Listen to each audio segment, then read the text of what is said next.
Digital Transformation Center and SGA for making this event possible. We are deeply, deeply grateful for that. And I'd just like to welcome you to our panel for ethics and technology. I am Boomer Trujillo. I am an ethicist in the Department of Philosophy here at the University of Louisville, and I'm going to be moderating the discussion today.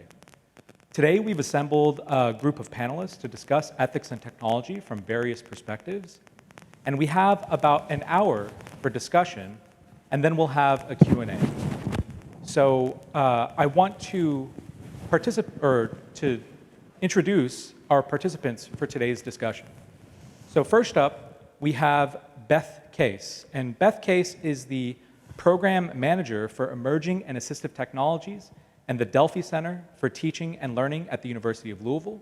She specializes in developing online courses and ensuring accessibility of online courses. Next, we have Linda Bird-Poller. Linda Bird-Poller teaches at the University of Louisville's Department of Educational Leadership, Evaluation, and Organizational Development. She has over 30 years of experience in education and leadership, and she writes on issues surrounding identity, diversity, wellness, and success in organizations. Next, we have Ulfa Nasrawi. She is professor in computer science and engineering at U of L's Speed School, and she led data science for social good projects in the past, and currently she researches algorithmic fairness in AI and machine learning. And lastly, we have Mia Sims. Mia Sims is an alumna of U of L's mathematics program, and this year will be graduating from the Master of Science in Business Analytics program. But she has many years of experience as a data engineer, business analyst, and educator. So thank you, panelists, for being here. So before we jump into the discussion, I want to provide a bit of a background. Ethics deals with the values that we use to say whether certain actions are right or wrong. It deals with what it means to live a good life or to become a good person. Technology affects all of this, and it enables humans to do more and to become more. But technology, for better or worse, is as creative and powerful as we are, but also as biased and oppressive. Tools reflect their makers, right? Increasingly, ethicists advise us to proceed with caution in developing new technologies. After all, some of the technologies are mysterious. So the black box problem, where we might not understand how it works, even if we do get that we give it certain inputs and we get certain outputs, right? But some of these outputs might reflect unseemly parts of humanity. And so ethicists emphasize that we need to pursue intersectional justice, making sure to attend to simultaneously race, gender, class, ability, and other facets of identity as we take an active role in developing technologies that hopefully contribute to more equitable communities. So with this in mind, I've prepared one question for our panelists, okay? And this should start our conversation, and I hope it's a conversation. We can kind of go back and forth. And as I mentioned, audience, the discussion will be about an hour, then we'll have a Q&A. And so if you have any questions while you're thinking about this, write them down so that you can ask them in the Q&A and we can get you a response. So I've delayed a little bit. Here's your question, panelists, okay? And we'll just go down the line. Your university just received an endowment to study future technologies. And this could be anything that affects our everyday lives to something that might alter the shape of human history. But they tasked you with starting a center. And I just want to know, what's one issue that you would train your members in, and why do you think it deserves some attention? So we'll start with you, Beth, if that's okay. Okay, so I'm here to give sort of an accessibility or disability perspective on technology and AI. There's about 20 to 25% of Americans and an estimated 1 billion people worldwide that have some kind of disability. And any of us can join that population at any time, as evidenced by a recent injury of mine, where I've had to use a lot of technology to help me do my job. When you lose your dominant hand, you really realize how much you depend on it. And there's a lot of great technology that can help people with disabilities and at the same time create barriers for them. So for example, like automatic captions can really help people who are deaf without the expense and effort of human captioning, but it's not perfect. It has difficulty recognizing accents or technical terms. If you want to have fun, you can go onto YouTube and search for auto caption fail. And it's funny, but it's not. It's funny because of the mistakes, but it's not funny because when those mistakes happen, it's hindering access for people with hearing loss. There's a lot of talk about autonomous cars and how much it will help people who are blind or have other disabilities that prevents them from driving. They could drive themselves to the store. They could drive themselves to doctor's appointments. But we're just not there yet. Safety issues with the cars, recognizing when there's a wheelchair or someone who doesn't walk with a normal gait, that is a hazard and then needs to be aware of it. So there's a lot of work to be done there. Voice recognition technology, which is what I depended on so much when I injured my hand. Again, it helps people who are blind or they can't type, as in my situation. But again, it doesn't work well with accents. If somebody has a speech impediment, what's called deaf speech, the tone of voice a lot of deaf people have, it doesn't recognize those. And as I think we're all going to be talking about, whenever you have a marginalized population that's not included in your training data, it can just perpetuate historical biases. And underrepresented data is seen as undesirable data. So when it shows up, it can be not part of the data set. Those people who have those traits can be excluded, not because they're not qualified, but because they weren't in the original data set. So I want to give like one really famous example. Amazon did a resume screening algorithm where they took the resumes of people who were successful over like 10 years and used that as the template for new resume applicants that were applying, right? But the majority of employees were male. So when women applied, their resumes were not included as being qualified because they didn't have a lot of the same terms and a lot of the same kinds of jobs and things that the male resumes had. So like if it had the word women's in there, like they were captain of the women's chess team, it might not be recognized as something important, whereas if it just said chess team, which is what the men's, of course, is going to say, right? It was not recognized as a desirable trait. So if the algorithm lacks diversity, then it's just going to perpetuate lack of diversity in whatever it's being used for. And if Amazon's algorithm didn't have that many women in its training, how many people with disabilities did it have? Like any, right? And there's other things related to hiring, and you'll probably get to some of this too. Good segue. Right, right, you're next. But there may be algorithms that look at the people who are interviewing and analyze like their speech patterns and analyze their face, expressions. And people with disabilities may not have standard body language or facial expressions, and they could be marked down simply because a blind person would have very different expressions than someone who isn't. But the problem is, when it comes to disabilities, I think even more so than when it comes to issues of gender or race, is that they're not the same at all. So the kinds of issues, say, that a blind person might have is going to be very different from someone with cerebral palsy, which is going to be very different than someone who's deaf. And so you can't just simply say, oh, we'll just include more people with disabilities in our algorithm. Because even if someone who has complete vision loss compared to someone who has some vision, they're still going to be very different from each other. Or two people with the same disability still may have very different presentations, different types of technology that they use to cope. And so it's such a diverse population that it's really hard to include those. I just wanted to give one more example. Just this year, San Francisco banned the use of facial recognition technology by their city government. And they did this because there was discrimination towards women and people of color in their data set. But again, it's more difficult with someone who has a disability. If they didn't have women and people of color in their data set, they probably did not have people with disabilities in their data set. Disabilities are so varied. And when it comes to things like facial recognition, anyone whose face is not standard, right? They have a facial deformity, they have cerebral palsy, they have a cleft lip. The facial recognition is more likely to flag them as problematic when it's just their disability. Just a couple more examples. If some jobs will have a test that someone has to take to test their skills for the job.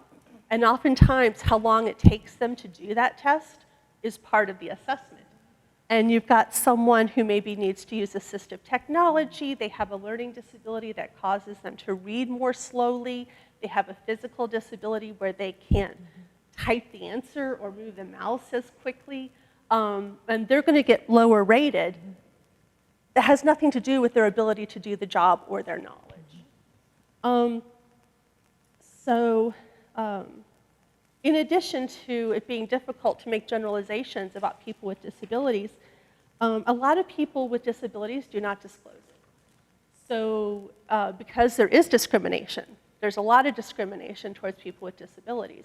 So if they can hide it, say when they're applying for a job, they're not going to put that on their resume because of discrimination. That happens with employers thinking that they're going to be more expensive or they're not going to be able to do the job as well. So you can't even look at the resumes and say, okay, we want to make sure that we have representative people with disabilities in our resume pool because they're not going to tell you, most likely. The extra effort that it would take to try to be inclusive is probably going to be outweighed by the desire and the need to do rapid development of the algorithms and getting the data out there fast. And people with disabilities are probably going to have outlier data, and outlier data is usually excluded from the data sets. So, it's not as bleak as I'm sounding, because there are things you can do. I mean, the big thing is that this has not been researched extensively. So it's a great opportunity for anyone that wants to get some publications and do some research in this area.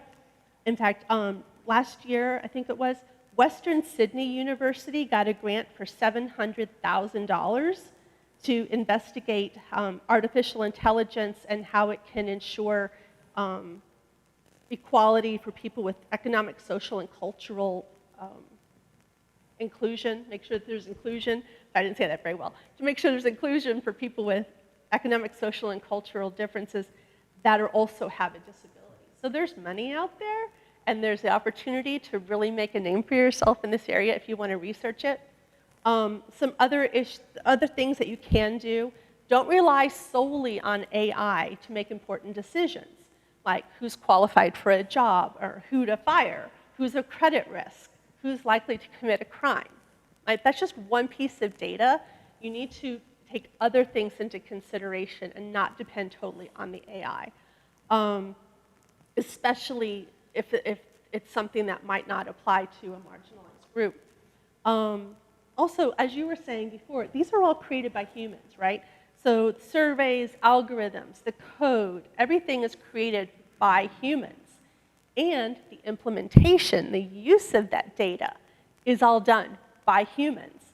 So we need to include people from diverse backgrounds, whether that is gender, race, or just different kinds of disabilities. They need to be included. They need to be consulted.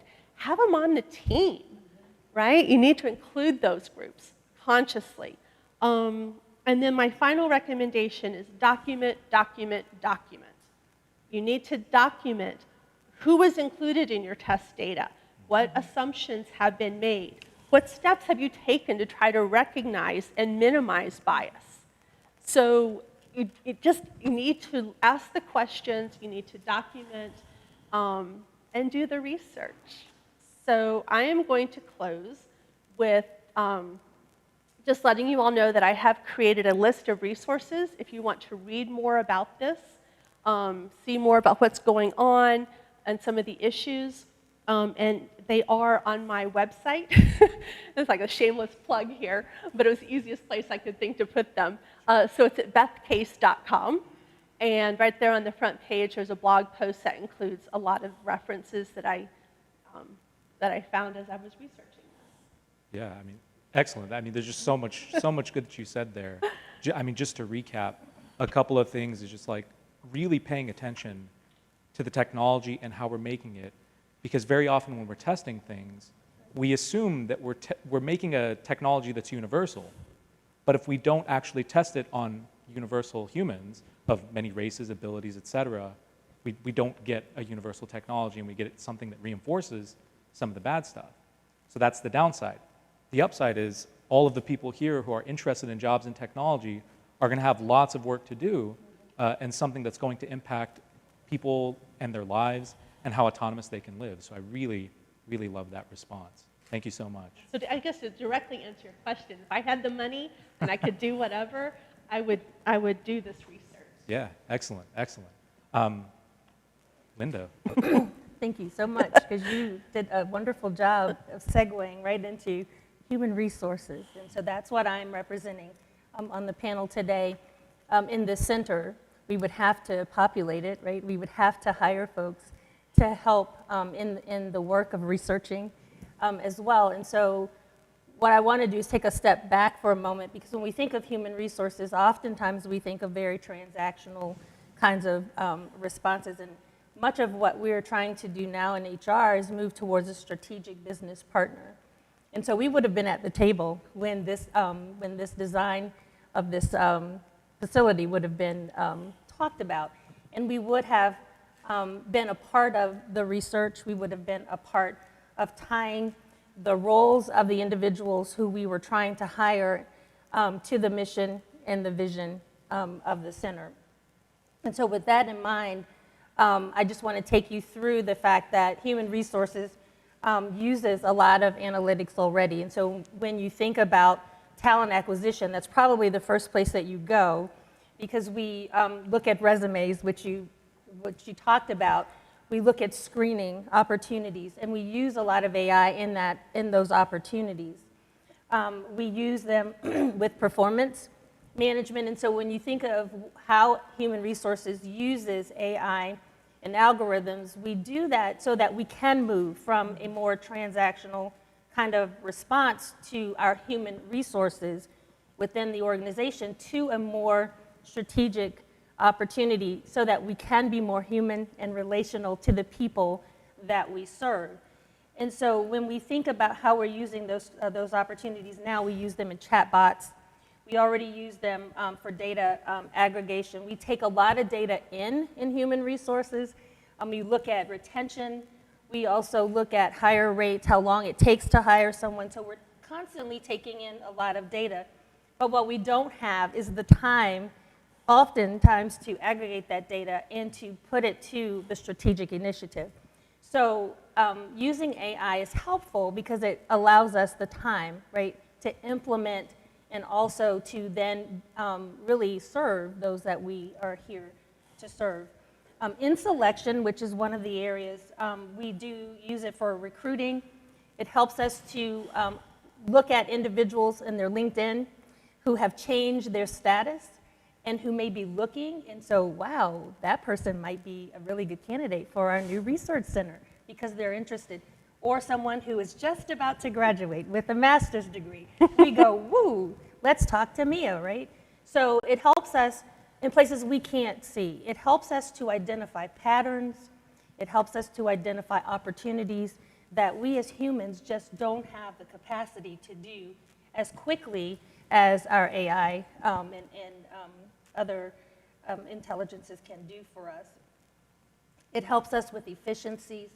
It helps us with being available 24/7. When we get off at 5 and we shut down, our AI allows some of those human resource activities to continue so that we can provide the service quickly to those who are in need. So as you can see, HR has used AI, and we found positive ways to integrate that into our work. But, right, you've talked about bias, and you did a really good job, because I was going to use that very same case to talk about how if the data set, right, isn't representative of the universe, then you're going to get different responses. And so we have to recognize one and then have a plan, right, to address that. And so I think it's really important that we make sure that folks who do have a disability, individuals who have various backgrounds, ethnicity, education, whatever, that we are as inclusive as we can be. But it's not a one-time, right? So the data set needs to be revisited. We need to make sure that as things change, we are making adjustments to the system.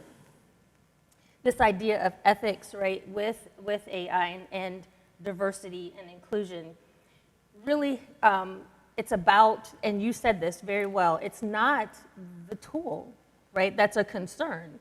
It's the users and it's the folks that are building. So it's a tool, the technology is a tool. We have to be very careful of how we implement it and what the intention is in the implementation. So when we think about how, for example, not talent acquisition, but let's switch to talent management. We want to manage our talent, and right now with COVID, many supervisors are concerned about, is the work really getting done? And so we have an opportunity to watch people work and track their work. And we have to ask ourselves, is that the right thing to do? Just because we can do that, and what are the costs associated with that? And I'm not talking financial costs, I'm talking trust costs in doing that. And so just because we can do something doesn't mean we should. We have to ask ourselves, why are we collecting this data? And then what is our intention and how we plan to use it? And so just an example of how this might play out, if you have supervisors who are more around theory X, in that there's a penalty that needs to be had for folks that are not working. People need a more external locus of control. They can't do this work without me being there.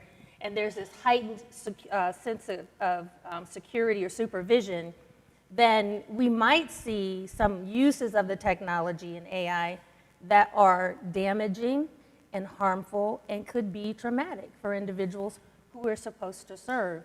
On the other hand, if you have a more open view or theory-wide view on performance, where folks do have an internal locus of control that's positive, and that is they're working for job satisfaction rather than for someone watching over them, and they have more of a self-directed approach, then the AI can be used in ways to help to reward the kinds of behavior that you want instead of penalizing the behavior that you want. And so when we think about motivation, that's just one example of how HR could use the technology, not in acquisition, but just maintaining, rewarding, and reinforcing. And so when we look at ways that ethics come involved, we have discussed bias. Trust is an area, and privacy. Those are areas within human resources that we need to watch for. In my opinion, and I'm going to share my bias here, human resources is the heart of the organization, right? We are here as a function, in many cases, to be the conscience of the organization, both for the employees, but also for the organization. And we provide a sort of nurturing, when done right, to the organization to help it to grow, and that's what we want to do with our employees. Northouse said this, if leadership, it is leadership's job to set the culture that's based on ethical principles. We, like doctors, we didn't take a Hippocratic oath, but we do serve, and our idea is to serve and protect not only the individuals within the organization as employees, their growth and development, but also the organization. And so for me, again, I say to you that technology and its component parts is neither bad or good. It is how we implement it. It is a tool that can be used to benefit the individual, the employees, and their access, but also human resources by freeing up those activities that are more administrative so that we can be more strategic and more relatable. Yeah, I mean, so much good stuff there too. There's a couple of things that I really love, which is just being aware of the metrics that we're using whenever we're evaluating people, Yes. right? And I loved your point about you could make a punitive system where you're focusing on negative things, or you could make something that's based on rewards.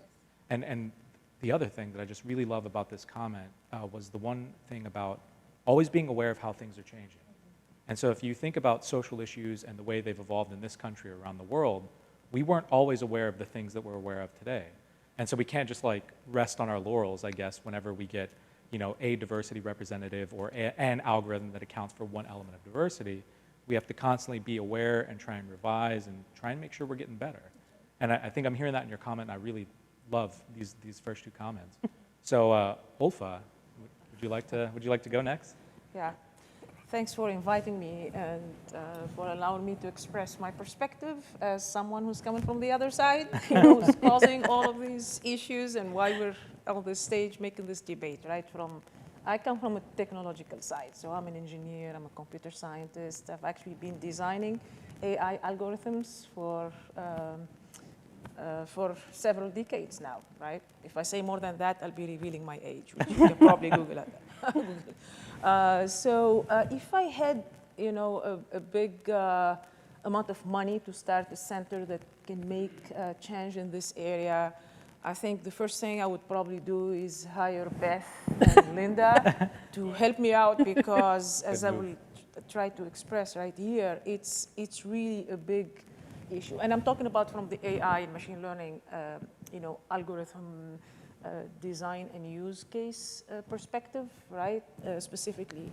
And the reason for that is if we look at how AI works and its impact on society, right, you know, I like how Linda really expressed the need for AI in the human resources perspective, and also Beth mentioned, you know, the need for captioning at the same time. If you want something live, you know, that can scale up with, I guess, if you have many talks going on, you know, let's say I'm trying to imagine, you know, conference or Davos or something like that, right, Davos. You know, AI itself is not evil, obviously, right? It's not even a necessary evil. It's just a tool, right? It's just a tool, just like you can have, you know, education is good, right? But, you know, we've all had, occasionally, like you had a teacher who cannot convey, you know, the material, you know, maybe, you know, for some reason, or can be biased, right, for many reasons. Medicine is good, right? But medicine can harm you also. It has side effects. Cars are good, but you can, you know, get in accidents, and so on. I mean, anything we can imagine, you know, is good, but it can cause harm. Social media, social networks, you know, they were supposed to make us more connected, but somehow, you know, we have read recent news about how they can also be very, very harmful, especially in spreading, you know, misinformation and even causing polarization and filter bubbles, and so on, right? Same thing with AI. So recommender systems are extremely necessary. Nowadays on e-commerce and entertainment, you can't possibly be able actually to know everything that's out there, right?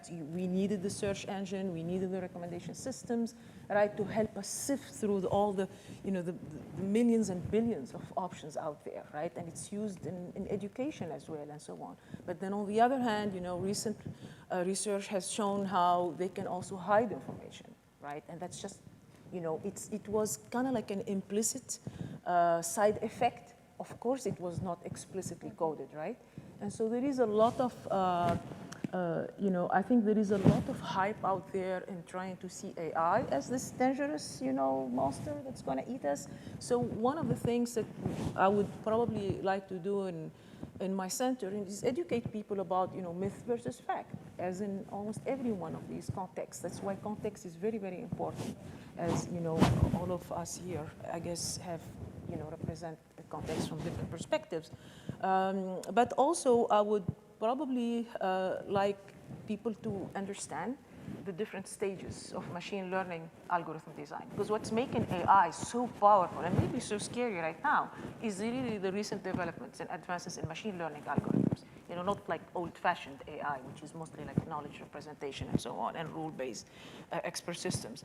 So what are the different stages? And some of us, have mentioned here, like the data, of course, so much bias that lies in the data itself, right? So there is data, typically data collection and using the data cleaning, preparation, and then machine learning algorithm design. This is where we train the algorithms, right, to learn from the data to predict labels. Let's say, what's the credit risk or recidivism risk or, a diagnosis in healthcare, or whether you'll be interested to see, something on social media or not. The next thing is, interpreting the output, right? So an algorithm is just going to give you an output, right? It's up to you to how to interpret it, how to evaluate it, and then what you're going to do based on it. So decision making, right? And so a lot of times, if you think about where the machine learning and AI designers, the algorithmic people are, they're somewhere between the data, like just the data has been collected in general, right? And then the final stage where an algorithm spits out an output, right? Where humans, users of those algorithms are, typically is before the data is collected and while it's being collected, but it's interfacing with the data and also interfacing with the last stage, which is the use case, interpretation and decision making, right? And I believe that where we have blind spots in mitigating these problems, right, in AI fairness, is trying to see it as a closed loop, right? So where do human users, everybody, literally everyone, in the future is going to probably be using AI at some point or another, no matter what sector of the economy, right, or society. And so how to interface with the data, knowing where the data came from, and then also how to interface between the decision, the output and the decision making, and how it feeds back to that data, right? And in order to do that, I'm a firm believer that we need to educate both the AI designers, right, the tech people, as well as human users of AI in all the sectors. And I know this is big, but it's an education mission, right? And in order to do that, we will need to tell them about the stages of machine learning and AI algorithm, the pipeline. People call it the AI pipeline. Some people call it the data science pipeline, right? It's the typical standard, usually 3 or 4 steps, right? Big steps. And then also how this loop works. And in order to do that, we need to know something about the context in which the AI algorithms are being used. So knowing something about society, about ethics, about history, psychology, the different kinds of human biases. I believe that if people knew more about these, these issues, which are completely outside algorithms, right? So pre-algorithmic biases, I would call them the pre-algorithmic, pre-AI biases.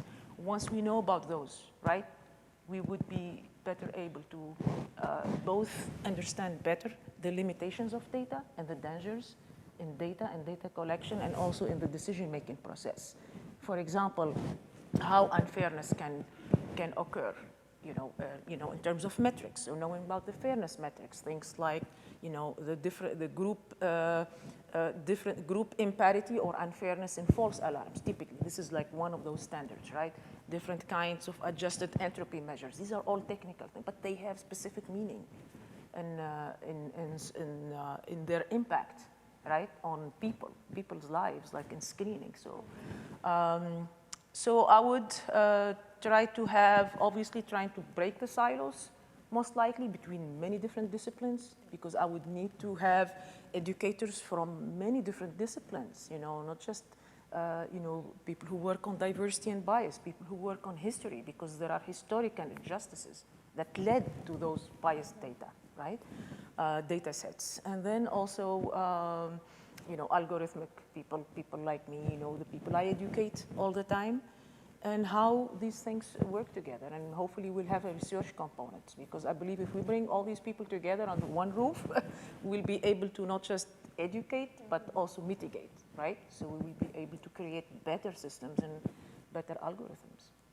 Yeah, again, really great comments. And from this, from what you were saying, it's like just being conscious of the entire process.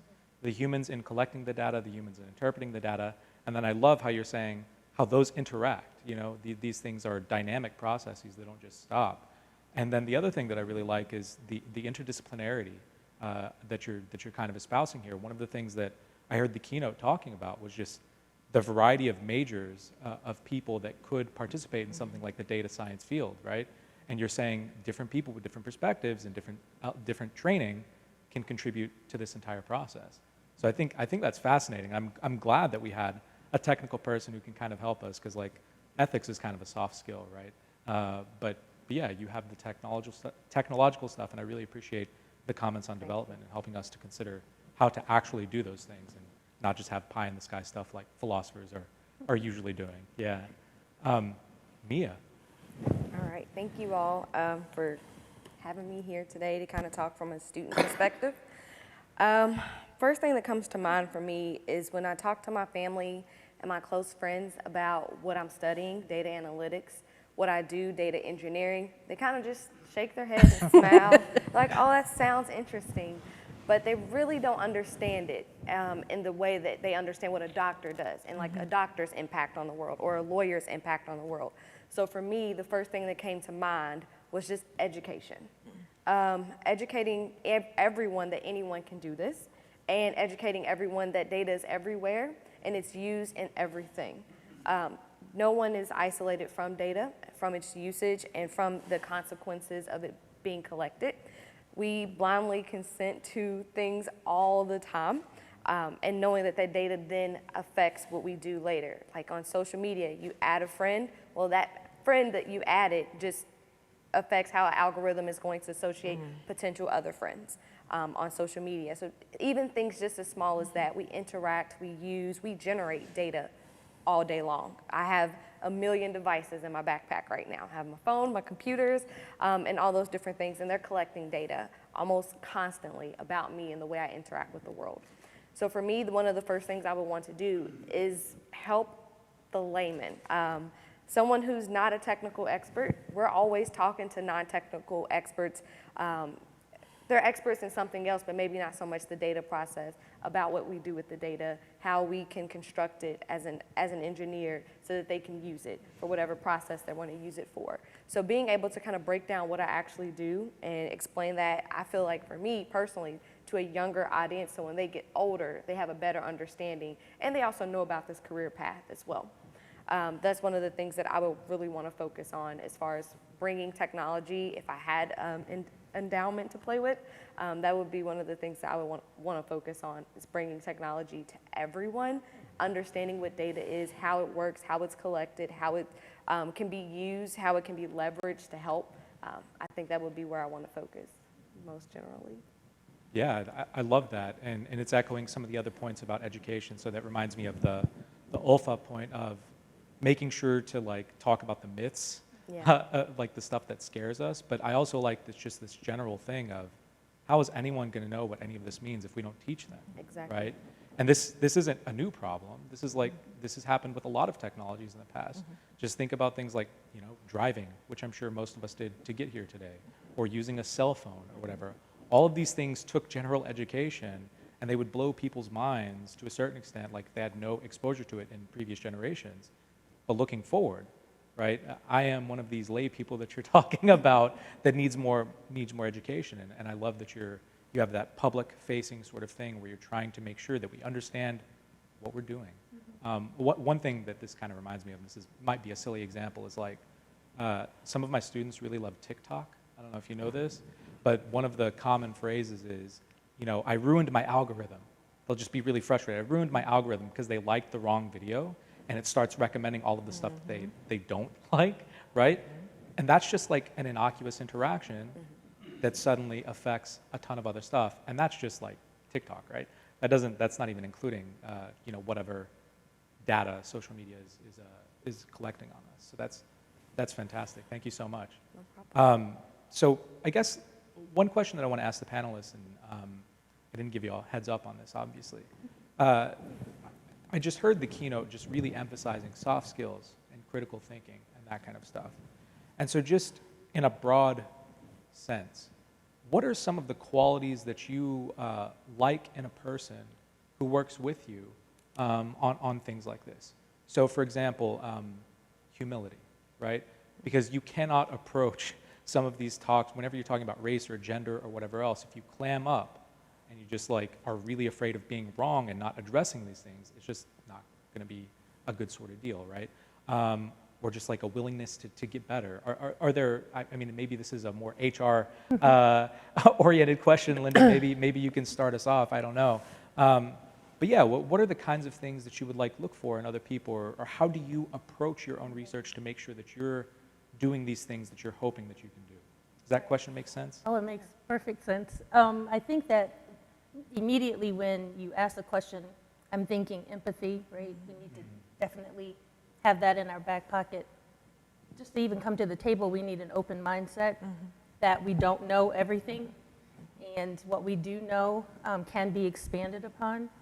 And I think he ended with self-awareness, which I think is critical, particularly to any type of leader in leadership that's looking to expand in this center and other places. Those are things that I would certainly recommend that we put in our back pocket and that we are able to act on. And I just, again, showing my worldview, I believe we're here to help serve other people, right? And it's not just about us. And so if we don't empathize with how that data is going to be used and how it's going to affect other people, what are those consequences, then, we're already off the road a bit. And so those would be the things that I would, if I had to pick three right off the bat, that's what I would say, being empathetic, right? Having an open mindset and being totally self-aware. And that self-awareness is just about how you fit into all of this and how you respond to the world, and remembering your responsibility to not just yourself but to others. Yeah, I think that's wonderful. I mean, I'm curious, Ulfa, because you've done some big projects. Like my introduction was pretty humble, but you have a lot of experience in this. What have been some traits that you think that have helped you to succeed and do these kinds of things? Just stay up on data algorithms. What sort of drives you forward in some of these things? Do you have any indication? Is it just curiosity, just seeing where this goes? Two things, maybe three things.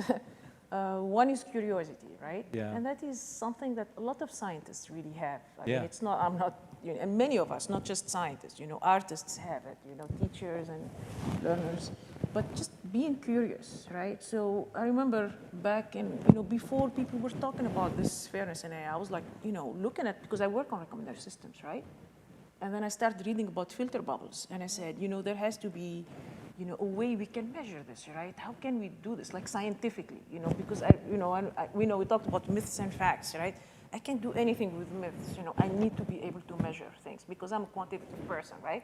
If I'm gonna go to my community, right, in my tech community and convince them about something, I can show them metrics and they'll understand that, right? And models. And so I remember actually I wrote a grant, and also being not afraid of risk. We don't like risk in general.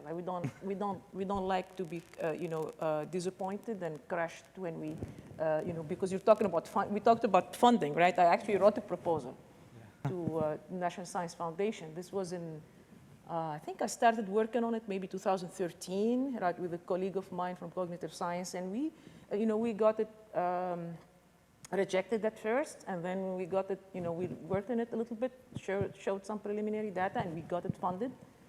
So it was actually on a feedback loop bias in recommendation systems. And now we're like 5 years later, after we got the funding, and we have some results. We have models, mathematical models that show that recommender systems can lead to bias, and they can lead to hiding information, and that it can get amplified and gets worse and worse. And both mathematically, theoretical, theoretical models, as well as empirical experiments that show that, right? And that these are things that have been published recently, and also working on transparency. So, how can we make black box models, which are by definition opaque, how can we make them transparent? That's like an oxymoron, right? Right? But maybe you can approach it from a different perspective. So before we started working on this, people thought that there is always a trade-off. You're going to sacrifice. If you're going to have more transparency, you're going to sacrifice accuracy of prediction, right? Yeah. And that is why everybody now is using deep learning, because they're so powerful, right, at prediction. But then we showed, and other people have showed, that you can actually have a win-win. It's not true, right? That was a myth. And I remember very well, we were like submitting our papers at the beginning, and people were saying, well, you can't be, gaining both accuracy and transparency at the same time, right? And we were like scratching our heads too, both myself and my students. Maybe there's something wrong. We go back. But sometimes when you improve transparency in general, what you're going to do is you're actually changing the algorithm. So there is no reason why the algorithm is not going to change. So there are different, we can talk about that maybe, in another, if we had more time, but transparency, specifically, how do you build transparency? There are different ways to do it. Either you change the algorithm, or you attach, like an explainability model, for example. Those are like 2 steps, right? If you just attaching an explainability model, then your transparency is actually not really transparent, because you're not necessarily explaining the algorithm, right? You're kind of creating a parallel algorithm. But if you change the algorithm, you are changing the algorithm, so it can change to anything you want, right? So you can, change it so that it's also more accurate, right? So I go back to the question, right? So curiosity, right? Being, again, taking the risk of failure is very, very important, because you're going to fail at the beginning. We don't know anything. We don't know squat about ethics, right? Who are we? The technical people. That humility is also about our disciplinary limitations. Is going out and learning from people from different disciplines. Reading, I did spend a lot of time reading across the disciplines, reading about, historical injustices, about bias, and so on. And I learned a lot from it, and then I shared that and tried to make sure and, create a momentum in my research group for people to learn about these issues, that we're not just technologists, right? You need to go outside your comfort zone, basically. Be able to take risks, and also to learn something new, and be humble that you have no idea about it, and then start, trying to look at the closing the loop. Yeah. I would think that, and I agree with what Linda also said, like it has to do also with the growth mindset. I think all of these things probably have to do with the growth mindset. I think that's really wonderful. I mean, as good as the technology might be, we still have to have human interaction with it. Yes, we do. And so it's like, it's the qualities that y'all are bringing up that help us to like become better humans in order to interact with the technology, and hopefully make the technology so that it can interact with us and improve our lives, I guess. So I don't know if Beth or Mia want that. I'd like to chime in on that. Yeah. What you were talking about with transparency and what you were mentioning about empathy, to me, go hand in hand. You have to be able to think about the end user. You have to be able to think about the person who will be affected on the other side to even consider transparency. So for, one thing that we did in our program, we did a model competition, and we ran a bunch of different types of models, and we pretty much kept getting the same things were important over and over again.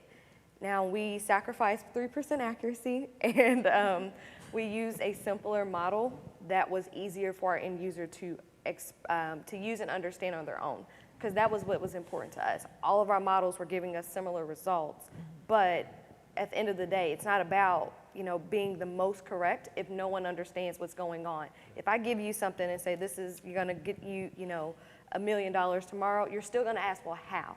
And if I can't tell you how, then that's a problem. So for me, being empathetic is also very much related to being transparent. And I definitely think if I were, talking to anyone who was interested in this field, that would be on the top of my list, especially when it concerns ethics, is being able to make sure that what you are doing is easily understood by the person who's going to be using it. And also for me, critical thinking would be the other skill. Being able to sit down and think about a problem, and you're going to get frustrated, and you're going to walk away from it. You're going to come back, and you're going to see a comma out of place, and that's all the issue ever was. But being able to be critical about what you're doing, and also being able to be okay with making mistakes. I have ran and written thousands of lines of code, and I make a mistake still to this day that is so simple, and I always laugh at myself when I do it. So it's just being able to kind of take the good with the bad, and be okay when things go wrong, because they will. So I love this example of accuracy, right? There are these things that are just sort of I guess, implicit or taken for granted in what we want, I guess, whenever we're developing technologies. Accuracy, for example. Yeah. But that doesn't help us to evaluate whether we should be striving for accuracy as the primary value, right? Because there's so many other things, how the user helps to understand things. Yeah. And I can't remember, I think it might have been you or Linda, maybe or might have been Ben, I don't know, but about like the bank loan algorithms, right? Yeah. And you can just factor so much into that. And for example, if you're not measuring, whether the money is staying in the community or which families it's helping to improve, that's like data that you could include in it. But presumably, I mean, just because those things can be incredibly biased, maybe they're not including that. And so I really love that you're saying, look, just be honest to what values you're looking for, and then step back and evaluate whether that's actually what needs to be looked for, right? That's kind of what I'm hearing there. Yeah, absolutely. I think the only thing I would add, because they stole all the ones in my head, the only one that I would sort of add is creativity. Okay.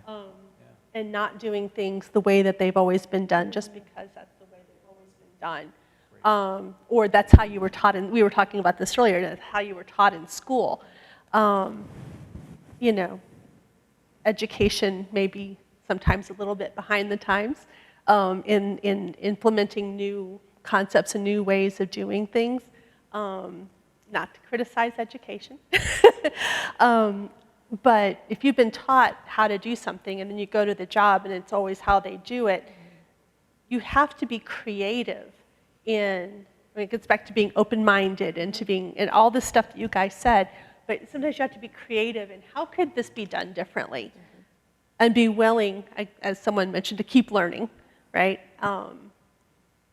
So yeah, just to be able to step back and to think about things differently and to ask yourself, how could I do this differently, and not just the way that we've always done it. It's so crucial. This is like, so I teach ethics, obviously, philosophy, and usually one of my day one or maybe day two lessons is about confirmation bias, because just the innate tendency of us to keep thinking the things that we already think and only look for the data that proves us right.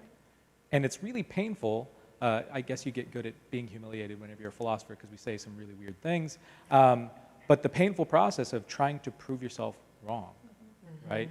And especially whenever you're an expert. So like the more credentials you have, just like, well, of course I should be an expert in this, but then you make like a silly mistake, kind of like what Mia is saying, who's coded and run thousands of lines of programming, right? But that's just what you have to do, and that's how we get better, and that's just part of the process.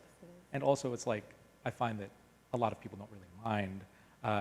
It's actually like more detrimental to an organization if you don't have that quality in you, and you can't just like try and hopefully improve in those ways. Yeah. I don't know if we're getting ready for the Q&A or beginning to transition, but yeah, about 5 minutes, and then we'll go toward that. So I guess maybe as a transition to the Q&A, are there any challenges in your field or whenever you were thinking about this question of having an endowment for your center that really maybe not inspire maybe, but like motivate you? Like, what is one puzzle that you just can't put down?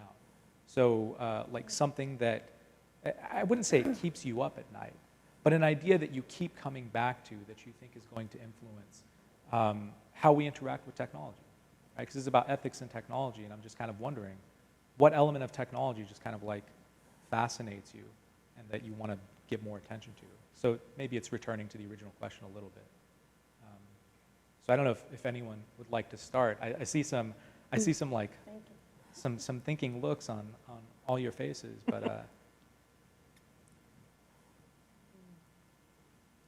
Yes, I'll jump in. I think making sure that we use it in the right way and that it's not that it's used with authenticity, right? And so that we make sure that it's not a tool that's used without a purpose, right, and an intention. And so we have many things that we can use AI for that don't really matter at the end of the day, you know what I mean? And so it can make things easier, but again, going back to your point, you know, how has it advanced what we're trying to accomplish? And are we measuring the right thing? Are we paying attention to the right thing? And so I go back to Beth's comment about, we've done it this way, this is the way we've always done it. That's an organizational issue by far, and I think that when we hear that in HR, we want to say, but what if, right? And so that's what design thinking tells us to do, and taking a look at this pen and going, yeah, it's a pen, and it does this, and we've always used it that way, and we go, well, what if you turn it this way? What could it be, and how could that help the organization even more? So those are the things that keep me up, is how can we address that this is the way we've always done it? Because that's sometimes what stops anyone from using AI and accepting that, is because we've always done it this way. We've always collected every single performance evaluation on paper, by hand, right? And so we're saying, well, what if we turned it around just a little bit and we used this technology? Couldn't we do it a lot faster? And couldn't the conversation with the employee be much richer? What if we did it a different way, right? So design thinking is how do I work that into HR in such a way that we redesign the way we work, and that AI is a complement to that. So when someone figures that out, let me know. You got an algorithm for that?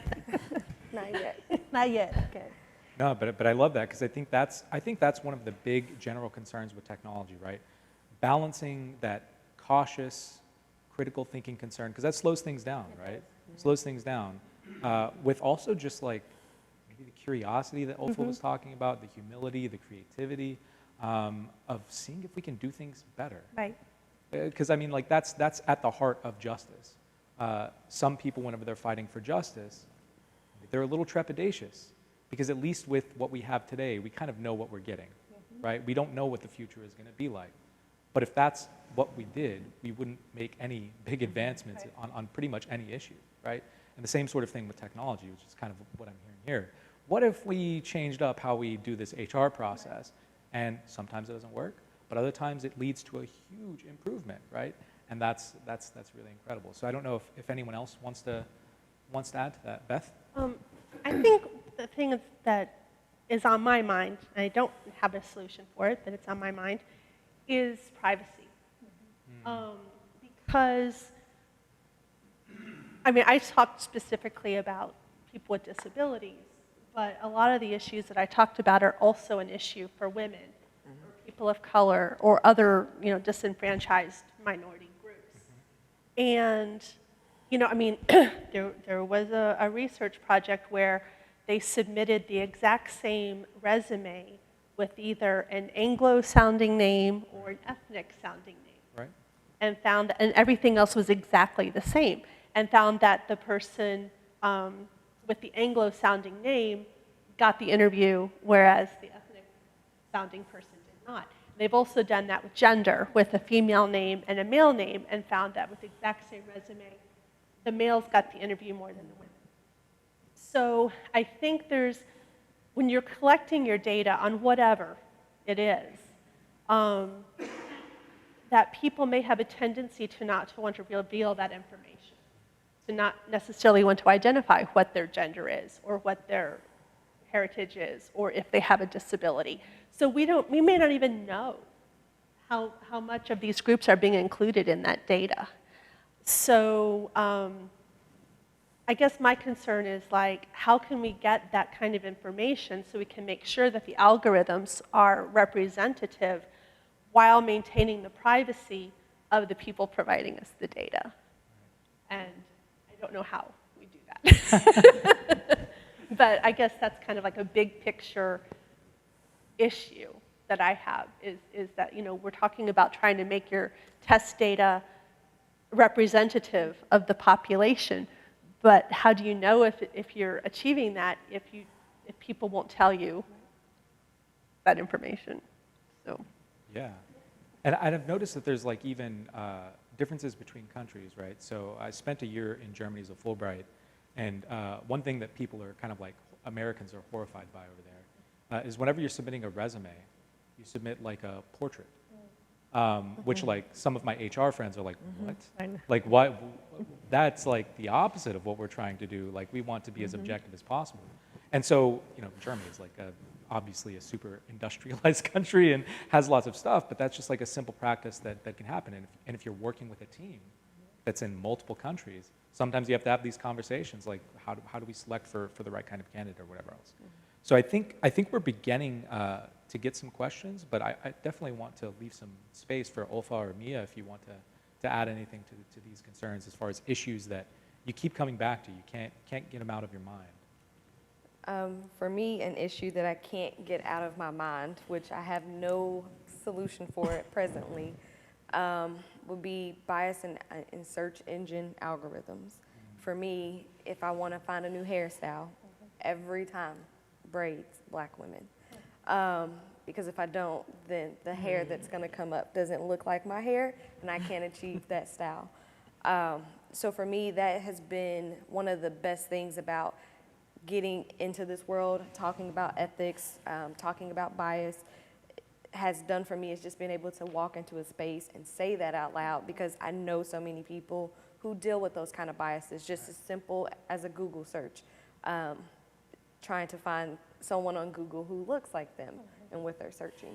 So don't have a solution for it presently, and I know that it's a work in progress. It's being addressed in a lot of cases, and what we see on those kind of search engines and things like that. But that is one of the things that probably keeps me up at night more than anything else, is just making sure whenever it's my turn to design anything, whenever it's my turn to put anything together, is that I am being inclusive in what I'm using to train on, so that, when the test comes, when the person actually inputs their data or does their Google search, that it's not me on the other end who is the person where you have to specify things that maybe shouldn't have to be specified when searching. Yeah, no, I think that's great. Olfa?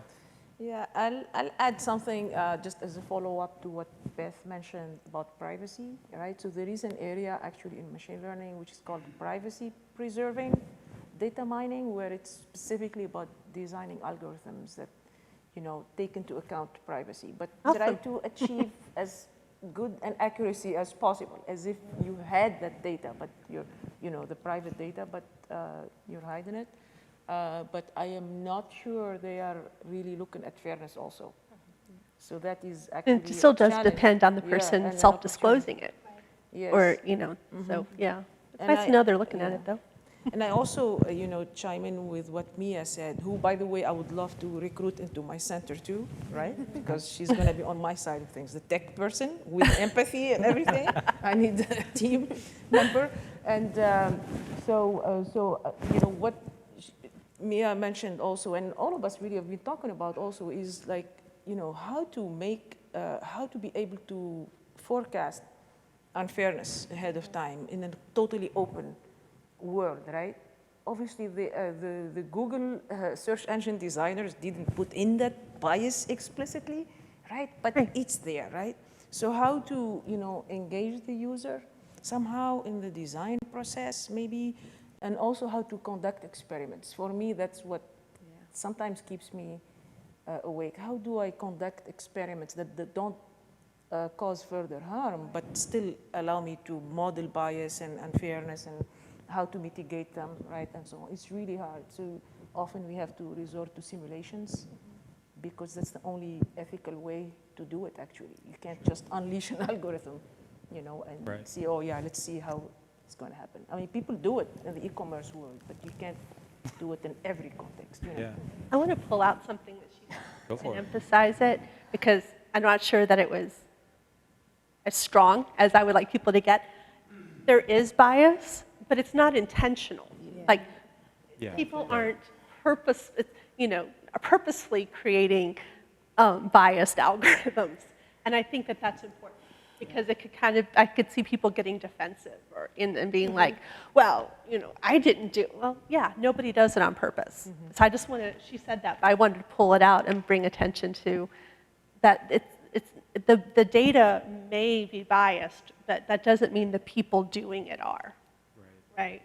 So not accusing anybody. No, it's huge. It's huge. And like whenever you talk about systemic injustice or systemic problems, one of the facts that's really hard for people to wrap their minds around is how a system with really good people, like people that you eat dinner with, and like you go to birthday parties or whatever else, they end up creating something that's really biased and has bad effects. And sometimes that just happens, right? But that's part of why we have to maintain that critical look on our own work to make sure that we're not perpetuating these sort of bad things that are happening. I also want to we haven't really talked too much about law or regulation, but anyone out there who's thinking of law school, these issues are huge because in order to make competent laws where you're actually going to be able to regulate people, you have to be thinking of these issues and maybe have some sort of tech background to where you actually understand how something like this would be enforced. So we have some questions, and I kind of want to ask the first two because they kind of go hand in hand, and so I'm just going to give you a real quick set of questions. And so the first couple questions basically are addressing something similar, and they say, can the panel address the importance of diversity and representation in data sets, such as with facial recognition system? And the second question is, how can the University of Louisville work towards anti-racism within data sets, and how can our faculty and departments support this? So basically trying to think about diversity and representation in data sets, and with the active goal toward anti-racism. Is there any sort of practical advice that you could give to faculty or departments? Because it seems as though our audience would have some questions about that. I'm not a data scientist, so I will say, so from the practical applied perspective, I may not be the best person to answer this, but I thought I had something to say. I mean, there is the inclusion for one part. Just, when you're sampling, when you're testing out facial recognition, are you testing out a lot of different faces, different shades of colors, different faces? Are you testing, including people who have Down syndrome? Are you including people who have cerebral palsy and that have burn victims, to include that in your data set? But then I think what a lot of it is it's not just can you recognize that person, but it's what's associated with it. So again, another study I read, whereas they were doing a facial analysis on people to see who might be a recidivism risk after being released from jail. And of course, the dark-skinned people tend to be reported as a higher risk. So I think it's not just the facial recognition, but what's going along with that. How is that being put together? But again, with the disclaimer that I'm not a computer science or data science person, from a technical perspective, I don't have an answer. Would you like to answer? Do you have any insight on that? I would say that I would try to reframe the question a little bit, right? Sure. Like what data sets? First of all, it's very rare that you will see departments having these kind of data sets and using them, let's say, for proctoring exams and stuff. That's not what universities or institutions in general have. The companies that are being contracted to do the work, usually they have them, right? That's how it happens. And so it's not as much the departments themselves, let's say for, proctoring exams, as really interrogating the companies and making sure there is a certain level of transparency in disclosing the distribution, the demographic distributions within their data sets that they used for training, for example. It's the same thing we would probably demand maybe from search engines, right? Yeah. And I believe it is our human right. I personally believe that we are way behind the times when it comes to how tech is conforming with human rights, and Europe is way ahead of us. I mean, I'll mention, if we want to look at where we should go, right, approximately, and maybe hopefully do better, right, because Europe has its own context. It's not the same as the United States. Look at the historical injustices are totally different, the demographics, right, and so on. So look at the generalized data protection regulation, GDPR, right? And then also something that's upcoming, actually, they're working on something called the Artificial Intelligence Act, AIA, I believe, That's, I think the bills are literally being written right now. So, and I have no doubt that Europe is going to move into that, and that is where we. So the transparency, we looked at the transparency of the outcome, right? That's like black box algorithms. We all realize the danger of black box algorithms, right? We need to see why something has been predicted that way. But also the transparency of the data distributions. That's something that's total black box. We don't know on which training data, algorithm has been used, has been trained, and also what kind of, historical, caused or demographically caused, disparities and unfairnesses are hidden in that data. Sometimes you can't know that. In many cases, especially in crime and, credit loans, even in education and screening, especially, like the Amazon example, you need to know, first of all, what exists out there. It's all like historical and social science, I would believe. So it's a big Pandora's box. That question was really. So is this, would the recommendation be like just being, I guess, having more conversations with whoever you're getting the data from and making requests, I mean, maybe demands if you're in the position, but I don't know, but requests that they be inclusive in whatever data they're giving you to work from? Is that kind of the suggestion? Yes, and also sharing the distribution of that data, right? The breakup of, the subjects, let's say, if they use subjects in Great. that data. And I think it's not just asking them to be more inclusive because, as you said, a lot of the data is historical. Yeah. And so it is what it is. Right. But it goes back to my recommendation of document, document, document. If when they provide you the data set and that they can say, where, again, transparency, where did it come from, right? Who was included? How did you get this data? That at least then, even if you have a biased set of data, because that's all you've got to work with, data's historical, right? That you can then be aware of how it's applied. Gotcha. Right. So I think it would be great if you could request people and say, yes, I want the data you give me should be representative. That would be awesome. But a lot of this data is historical or it's a byproduct of something else.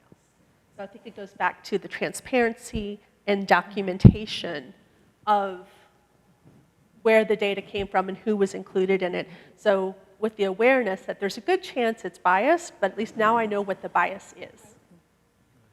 So Linda, did you want to add I was to that? just going to say too, off of OFA's recommendation that particularly if we are using a selection firm, instead of doing the selection planning and process within house, is that you do ask for those sorts of things so that you understand what your data set is and who is at that time, who is it looking at, because that will definitely impact how you interpret that data and how you apply it.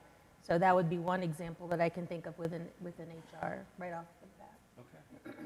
Yeah, so make requests where you can, but Yes. also just be aware of the bias. So, I mean, it's like we keep using this metaphor of the tool. If the tool does one thing, right, you just have to know what that thing it is that it's doing and not like think that it's doing something it's not. Yeah, okay. Mia, I don't know if that was for you were me, gonna add? I would say transparency is a huge part of it, but it's also something that sometimes you can't control. I know that U of L had sent out a request for people to come get screened for like COVID antibodies, even before the vaccines start rolling out, just to see who had previously had it. And my mom received one of the little survey papers, but no one else in like our immediate like neighbors got it. So if she participates, she is a representative, for a particular area, but our neighbors don't look exactly like us on either, on any side. So for me, it was one of those things that that's kind of eye-opening. You want your data set to be random, but even still, whoever you sent that out to may not reply. You're not going to expect every person that you sent it out to blindly to reply. And the people who reply may already present a type of bias in the data set that you just can't control because you were doing your best to get a random selection. But of that random selection of people in the population you chose to reach out to, only a certain amount or a certain type of person will respond. So sometimes with data sets, the person designing the experiment may be trying to account for certain things, but they don't have complete control over who is in that data set. And that is a really hard thing. And I don't know if it would be a good idea to put on something, oh, we want you to do it because you may represent a part of a population, because then that's going to skew the type of results you get. So it is really hard when you're trying to do like clinical trials or certain types of data that everyone can't fall into. I can't do cancer research without someone having cancer. And so knowing how like a particular drug may affect them, they have to be in a certain stage to be in the experiment. Those kind of things are not designed to hurt anyone or designed to create issues with the data that present these type of biases that you see with like facial recognition or, you know, lack of diversity or inclusion. It's just sometimes a byproduct that we just unfortunately can't control. I wanted to connect 2 points that they made. Beth, you said early on that sometimes including folks that have a disability, but them not wanting to disclose, I think connects with what you're saying in terms of people, once we reach out or once someone reaches out, you have to reach back or else right then our data set may be affected. Yeah. And so it's really important to find a way to increase trust in what we're doing that people don't understand so that we can get better at what to help them understand in the product. So, you know, reaching back out and being a part of the data set, I think is really going to be helpful in making what we do more accurate. Right. And so like this is kind of related to clinical, I mean, you just gave a medical example, Mia. One of the things that I've seen healthcare workers or researchers in healthcare kind of do is think about the tangible things that would need to be taken care of in order to get diverse participants, right?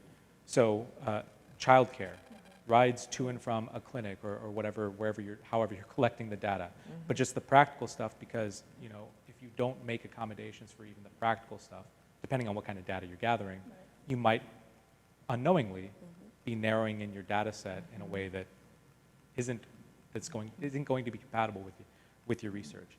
So I want to shift, I guess, topics a little bit. We have another question, and this question is, can the panel address the relationship between AI and human partners in the future of work? Do we humans still have a role to play in knowledge work in 20 years? So whatever direction y'all want to take that. God, I hope so.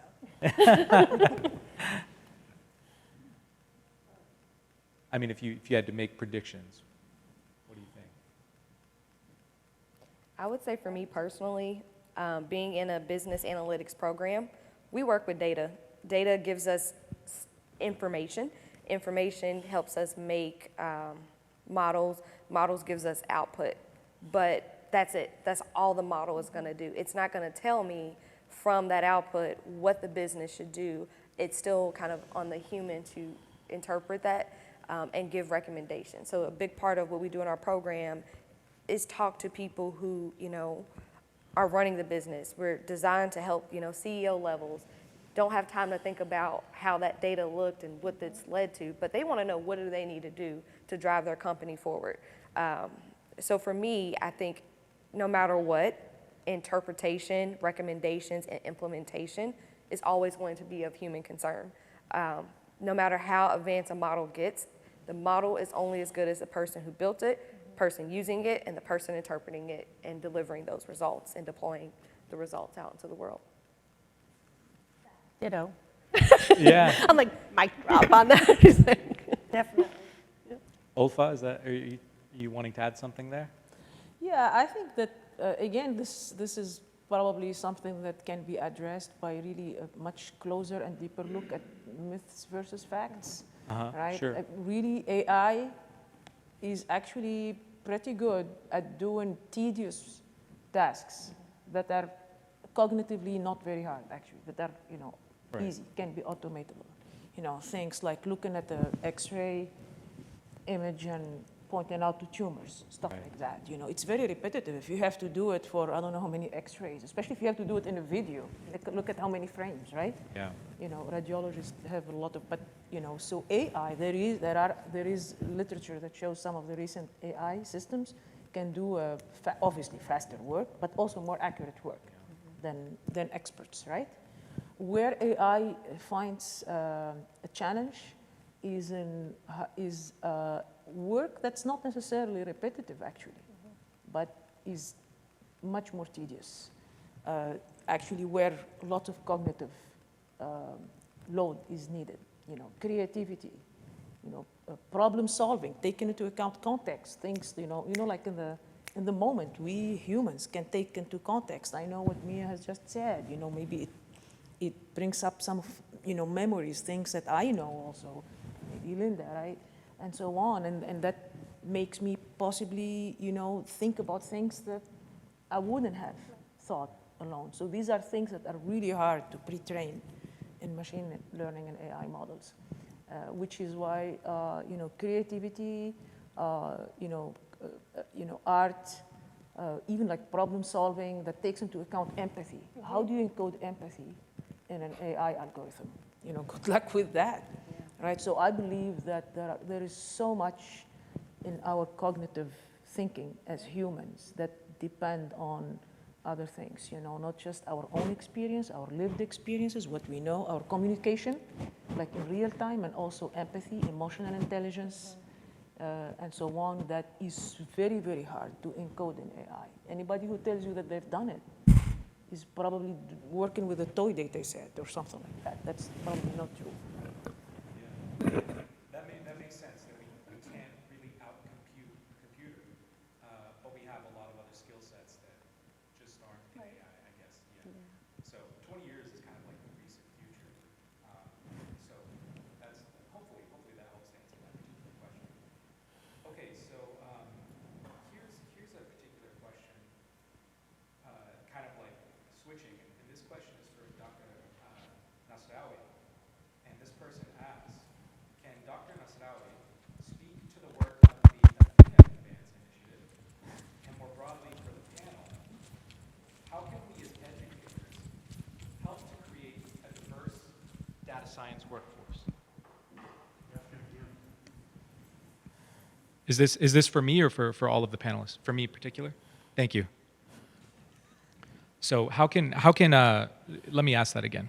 Dr. Nasraoui, speak to the work of the Athena Advance Initiative, I guess if you have anything to say on that, but more broadly for the panel, how can we as educators help to create a diverse data science workforce? Okay. Yeah, I can talk about Athena a little bit. So I came here wearing my AI hat, right? I also have another hat. I wish I have, you know, another one to wear right now, which is the the Athena Advanced Initiative. That's really, it's a different area there. So Athena is trying to look at the barriers facing women faculty, especially in the STEM disciplines, where equity barriers in general are more pronounced and more prevalent.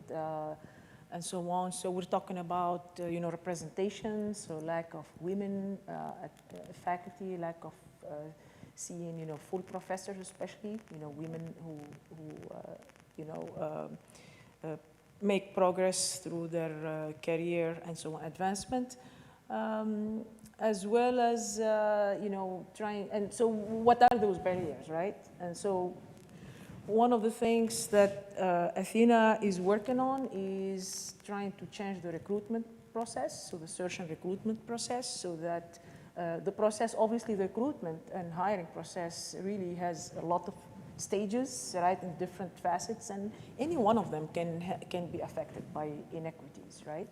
And so, you know, let's say like unconscious bias, that's just one small thing, that's just the tip of the iceberg, even though a lot of people, unfortunately, are not conscious about it or maybe deny it actually.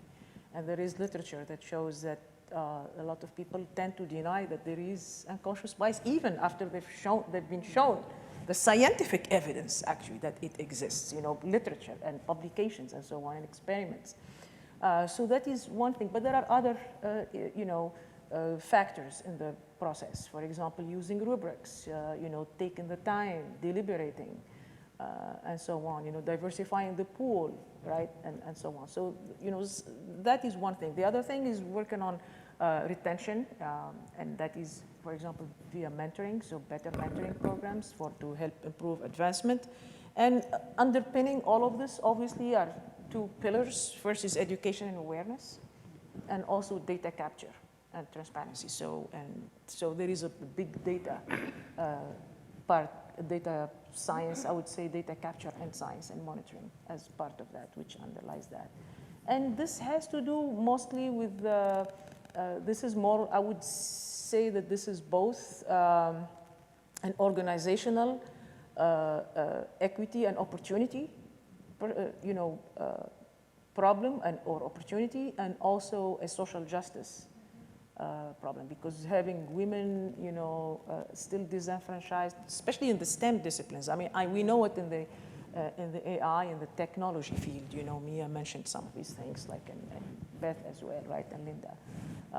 Like Amazon, most of the IT firms in Silicon Valley and elsewhere have a problem with retention of women and recruitment of women and advancement of women. So this is something, in the education field, this is also similar, and it's very, very important to have all of these different representations, all these different groups being represented and also belonging, right, and thriving, not just being tolerated, but thriving in an inclusive environment where they're empowered, which means they're not isolated, for example. So Athena works on the networking and the empowerment of women as well, right?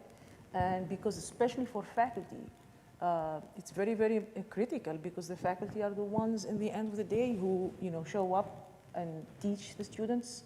So if we want to educate the future workforce, which is diverse, we need to have diverse role models, diverse perspectives, diverse, not just, ethnic backgrounds and experiences, but also thought, right, which has been shown to be better. So diverse teams actually thrive better. So, it is completely mixed in with social justice, workforce development, inclusion and education, right? And I think it serves everyone. So I don't know if any of the other panelists wanted to add about that second part, which was how can we as educators help to create a diverse data science workforce? Any initial reactions to that? I would say for me, it's awareness. I went to the University of Louisville as an undergrad student and received a math degree. And in that math degree, I was kind of wondering, where am I going to go next? For me, I started off wanting to teach math. And part of the reason why I wanted to teach math is I have never had a black woman as a math teacher or a black man. And that was something that, for a lot of students, I feel like you do what you see someone who looks like you, and you see that as a possibility. So for me, I've kind of always been great at math, but I know a lot of people are like, man, I'm never going to be good at it, and they felt that so deeply that it's not just like a conscious thought, it's an unconscious thought that drives that feeling. So for me, I feel like it's awareness, and I feel like it's representation as well. I know two women in this industry now. That's the second woman who has a PhD. And for me, that's kind of disheartening. And as a student of the math department, Dr. Bradley was the only woman who instructed me as well. So it's just one of those things that I feel like it comes down to representation in STEM. Not that I want us to upheave anyone's job and slide in women or slide in African Americans, but I do think when we're screening, we do need to be more conscious of that. And also, for me, it would have kind of been nice to have something like this taught a little bit sooner. Yeah. Every industry uses data. You could go into marketing and use data. You can go into, you could be a social media influence and use Google Analytics to, look at how your page is doing. No matter what you do or where you want to be in life, data is going to be involved. So I feel like being more aware of that earlier on, and I don't really know the best way to just create awareness about the issue of data existing and how it can affect you. But whatever that is, to me, would be the way to go. And more opportunities to learn or shadow. When I thought about what speed school would represent when I was looking at my undergrad degree, I had no idea computer science and computer engineering would be where I land one day. That what I actually do is more geared towards that, but I didn't see that for myself because I didn't know anyone who did it. So I hope to keep mentoring. I talk to a lot of prospective students. And one of the things I noticed is that on LinkedIn, a lot of the students who reach out to me who are interested are Black women. And I feel like they see me and maybe they feel, okay, I can maybe talk to her and maybe I can do it too, just because of that. I talk to all kinds of students, but I do know that's who slides in my DMs. So Yeah. that's important, I think. So just the awareness Yeah. and putting people in positions where they can be seen and forming a community, I guess, Yes. are the kind of the themes that I hear. I don't know if you were trying to say something, Linda. And just agreeing right along with that. And so I too have another hat I can pull out, and that's a pre-K through 12 hat in in my teaching and leading in the schools. Starting early is so important. If you don't see the representation, it's counted as that's not an area for me, right? And so I think it's very important to start early, having women in science and technology speaking to groups. And I know that we're in this era now of COVID, but we can do forums like this where students are able to see a stage full of women, right, that are talking about things from a very different perspective. And I think that that's going to be very important. You mentioned mentoring, and that's important. When you know that there are cohorts coming in where there are students who might need extra support, that coaching and that mentoring is very important. And building a community where you feel safe and supported, and that's some of the work too, now putting back on my recruiting hat, that can happen in HR and can work with departments in partnership so that there are support systems in place so that you can pull together folks that look alike, who think alike, and so that you build this community, and then from that you broaden out to bring in other communities so that you create, so that you're not creating silos, but you are creating and reaching out across.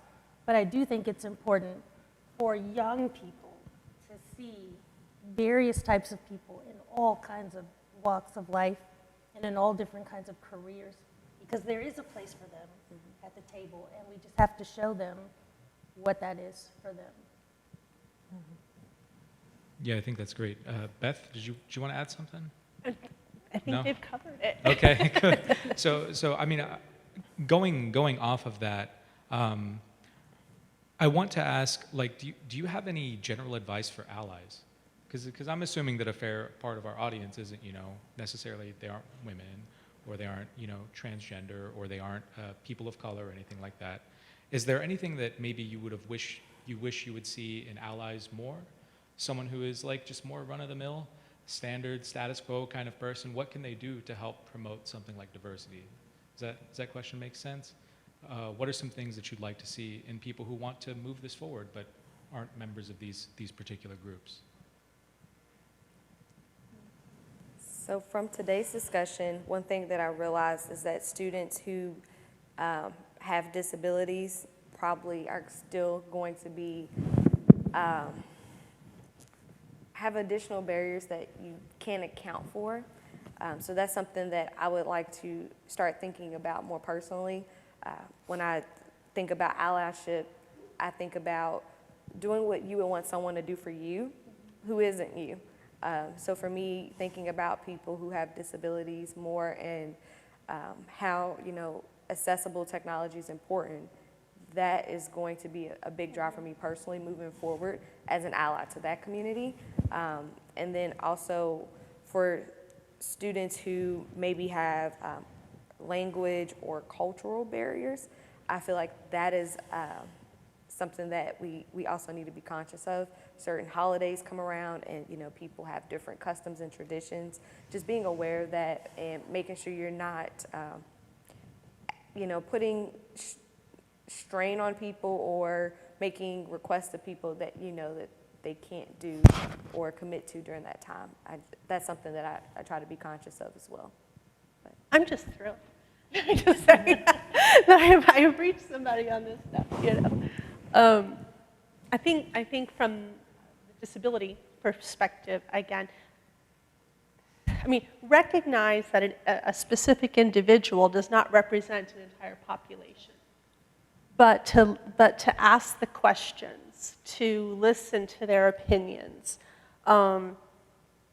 If you've got, like I mentioned before, as one of my recommendations is to include people from various backgrounds in as consultants or in helping you develop something, even if you're, you know, they're not a data scientist or whatever. It's just having someone you can talk to, you know, and you can say like, okay, as a blind person, how would you access this?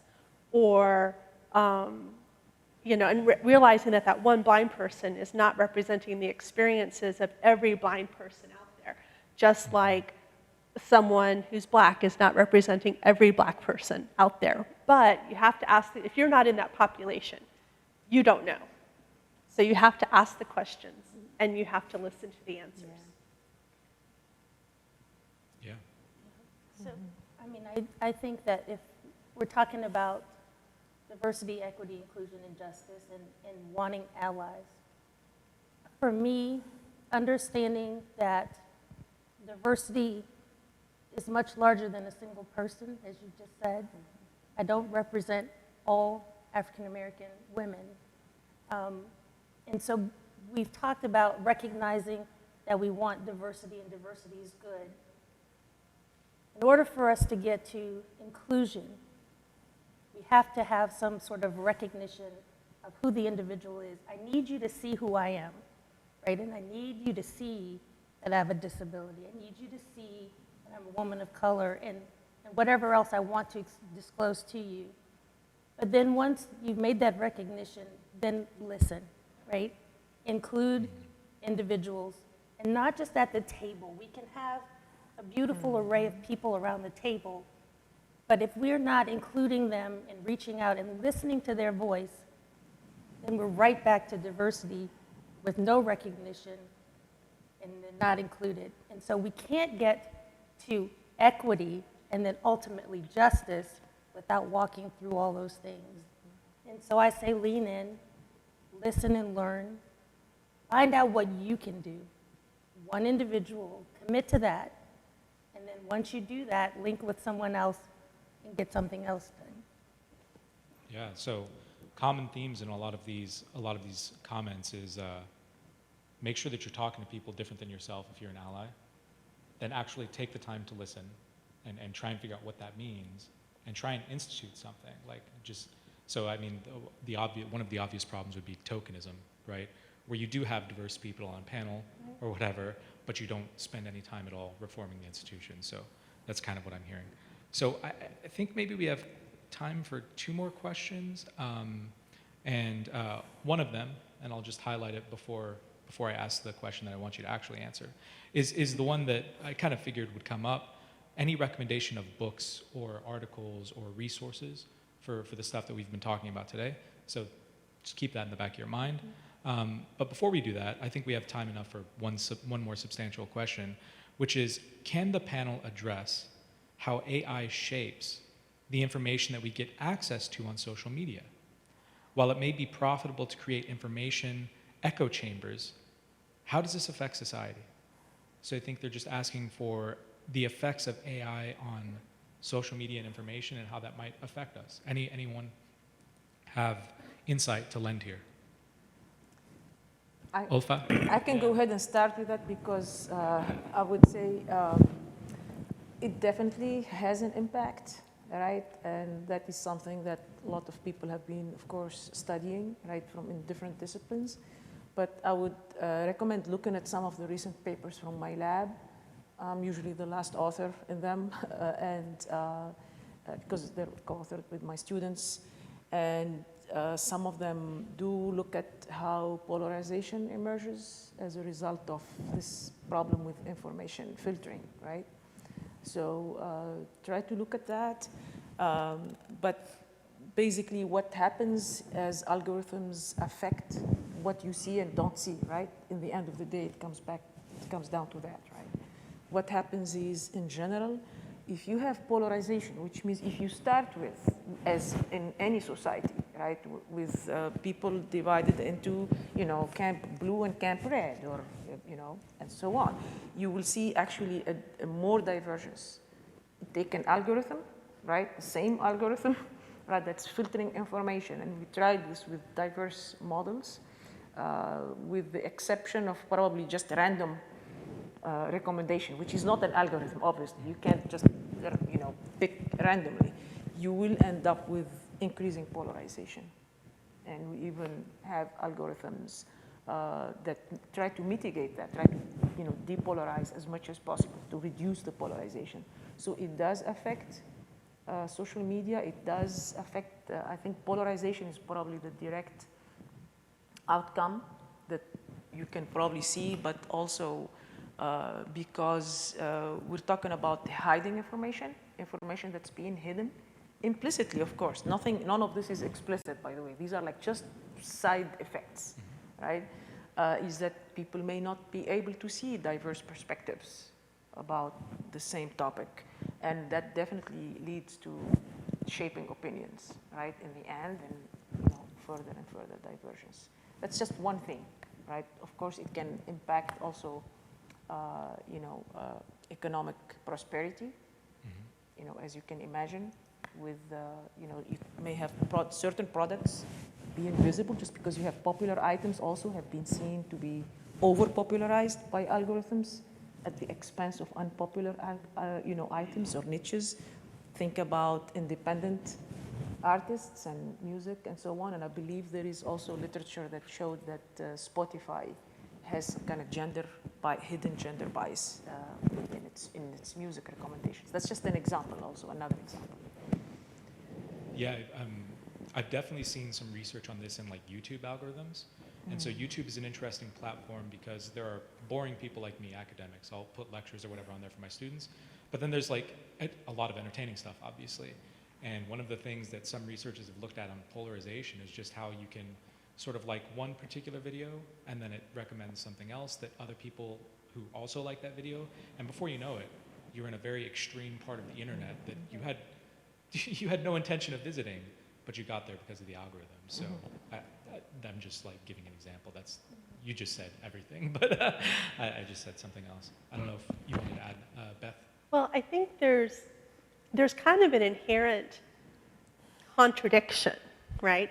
So I was thinking about like Netflix, but it's the same kind of thing that you're saying on YouTube. So on Netflix, you can like a movie or like a TV show, and they want to give you more of what you like, right? That's the whole point of recommendations, is that, oh, you liked this movie, maybe you'll like this movie. And so you watch that movie. Yeah, I like that movie. And soon, like, all of your recommendations are of a certain type of movie.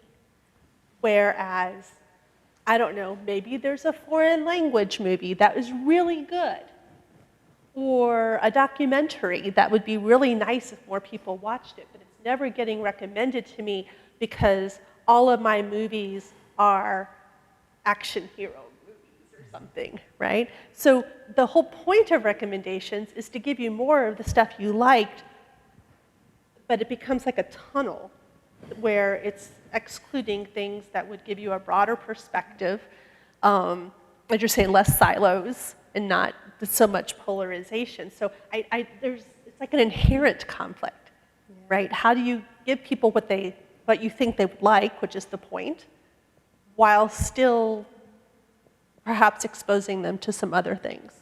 I don't know how you fix that, but I think it's just built into the system. Yeah, no, that makes perfect sense. And this is just a side thing that I'm thinking of. I have a bunch of friends who are in tech, programmers and stuff like that, and some of them make it a conscious effort to turn off their phones and turn off their computers after a certain period of time and like not go to sleep with them, because maybe I just have weird friends, which is possible because I spent a lot of time in Austin, Texas. But it's because they realized that the technology was getting so good at giving them what they wanted to see that they couldn't moderate the pleasure that they were getting from technology, so they had to learn how to turn it off. So it's kind of like sometimes technology can just like give us so much of what we want that if we don't take time to step back and scrutinize how we're living our lives, maybe we're giving it a little too much. And I think I've actually seen a lot of tech companies talking about, not having distracted driving, for example, is an easy one, but just moderating screen time or whatever. More and more softwares put that kind of monitoring things into their software. So really quickly, before we go to that last question about books or any recommendations you have, I just want to thank again the Digital Transformation Center and SGA for making this possible. Thank you so much. Hopefully you all have found this fruitful. It's been a lot of fun to talk with y'all. So this is the last question. We have about 6 minutes left, I think. Are there any media recommendations that you have for anyone in the audience wanting to learn about technology or AI, especially as pertaining to ethics or diversity or whatever angle you want to give? So panelists, any ideas? BethCase.com. As I said earlier, in case you weren't here for that part, I've put up a whole list of readings on my website if you want to read more about disabilities and ethics in AI. As we move from transactional to strategic HR, certainly Ulrich is something that I think you should Google and read his work. Christensen has a book specifically for strategic HR. If you're interested in the selection process and how talent acquisition is done, SHRM would be a place that I would recommend that you go as well. Could you repeat those names again?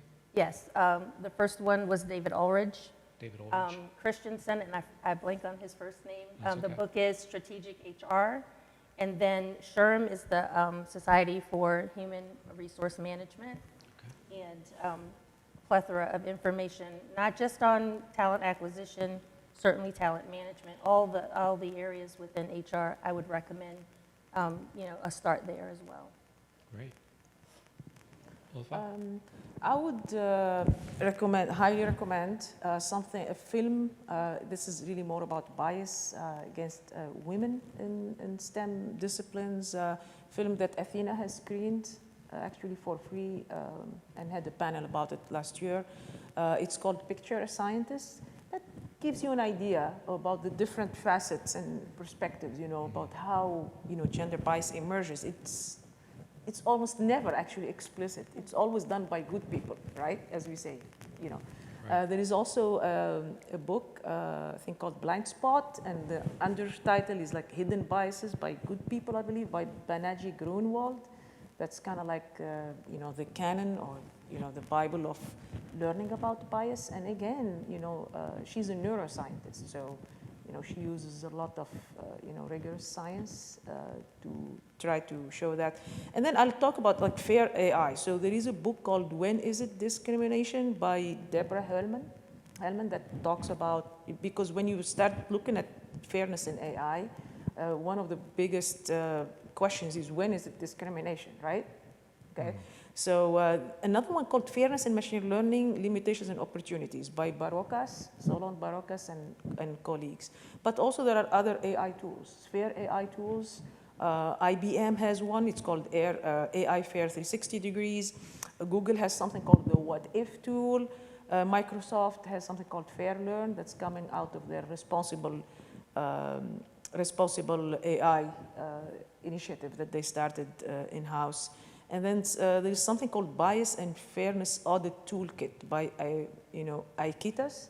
And there are various also open source software tools on GitHub, both for users and researchers, and some of them are from our research group also. So many of them we have on our lab website. So open source code to model and detect and mitigate, also fix AI bias.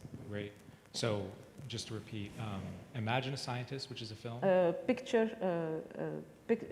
scientist. Okay, A Picture Scientist. Yeah. The second one was Blind Spot? Yeah, Blind Spot, Hidden Biases by Good People, And then of good People, yeah, by Naji Grunwald. Right. Yeah. And then it seems like most of the major tech firms have some stuff on this. So much that's open source even. Okay. You can actually take and use as well. As one thing about also like we talked about data science, how to change, the data science workforce. We have on our website, I have a research experience research experience for teachers, right? Project that has several courses, curriculum, a sample curriculum that is about fairness in machine learning. Not all of them are available, but I believe one of them specifically about transparent recommender systems is Excellent. available. That has been piloted in a high school in Louisville, Kentucky. All right. So, Mia, we have about a minute, so I didn't mean to cut you off, but about a minute. You're fine. So for me, this conversation is just a starting point, and I really want to emphasize on that. So the book I'm going to recommend is called The Infinite Game by Scott Sinek, which just focuses on any type of change you want to see. It has to be ongoing. It's not a short-term, easy fix. It's something that's going to require continued work. So that book is really about that mindset. The Infinite Game. The Infinite Game, yeah. So thank you again, everyone. Thank you, Digital Transformation Center and SGA. Thank you, panelists, for volunteering your time and coming to talk with us. I really appreciate it. And thank you, audience, for being here. Appreciate it.